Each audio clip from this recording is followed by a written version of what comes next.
Balancing work and family is one of the most important of all considerations in the way you organize your time and your life. And we start off with this critical principle. Number one is that your happiness should be your chief aim in life. Not somebody else's happiness, but your happiness. Your happiness shouldn't be second, it should be first. Because here's the rule. If ever you make somebody else's happiness or something else more important than your happiness, you may get that, but you won't ever be happy. Abraham Lincoln once said, the very best way to help the poor is not to become one of them. The very kindest thing that you can do for other people is to be happy yourself. And this brings us to point number two. Point number two is fully 85% of your happiness comes from your relationships with other people. Fully 85% of your happiness comes from your relationships.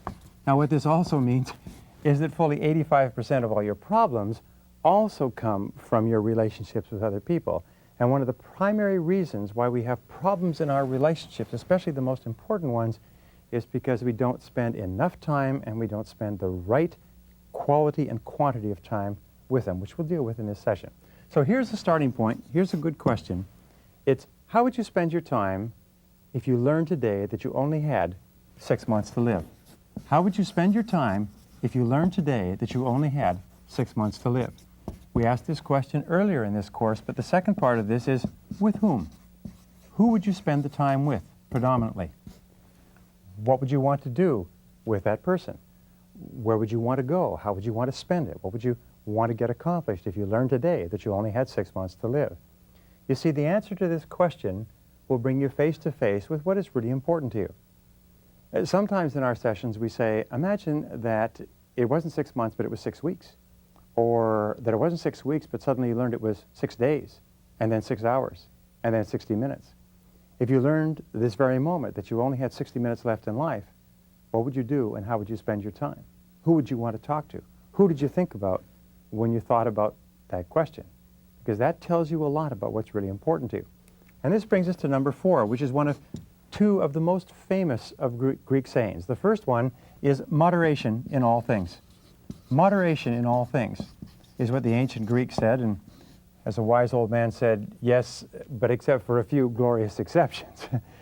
Moderation in all things means that you need balance between your work and your family life in order to be happy and in order to be successful. How can you tell when you're out of balance? You always experience being out of balance with stress, with anxiety, with irritation, with sleepless nights, with sometimes psychosomatic illnesses. Whenever you're out of balance in your life, you begin to feel it and it begins to manifest itself in your relationships with other people. So the starting point of getting your life into balance, number 5, is to begin with your values. We talked about this before, but ask again. What are your values and what is really important to you? What's really important to you? What do you really care about? Because it's only when you absolutely know what's most important to you that you start to feel happy. And here's the rule. Either you run your life by determining what's important to you, organizing the sequence of events, or your life runs you. And many people today are frantic and they're unhappy, and they're anxious and they're tense for a very specific reason. And it's because their life is running them because they have not put their hands onto the steering wheel of their own life and they're not steering it.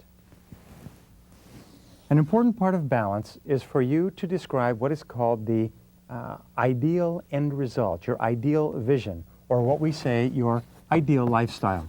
What is your ideal lifestyle? If you could live any kind of life that you wanted, what would it be?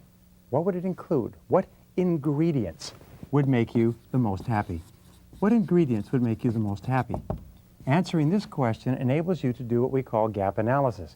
Gap analysis is where you look at your life today and you look at your life as it would be if it were perfect.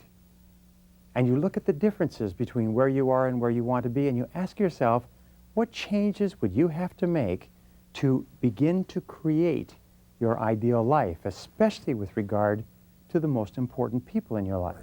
It's astonishing, but most people spend 50% of their time, according to the statistics, time and motion, videotape of workplaces. They spend 50% of their time doing non-work related activities while they're in the office or at their place of work.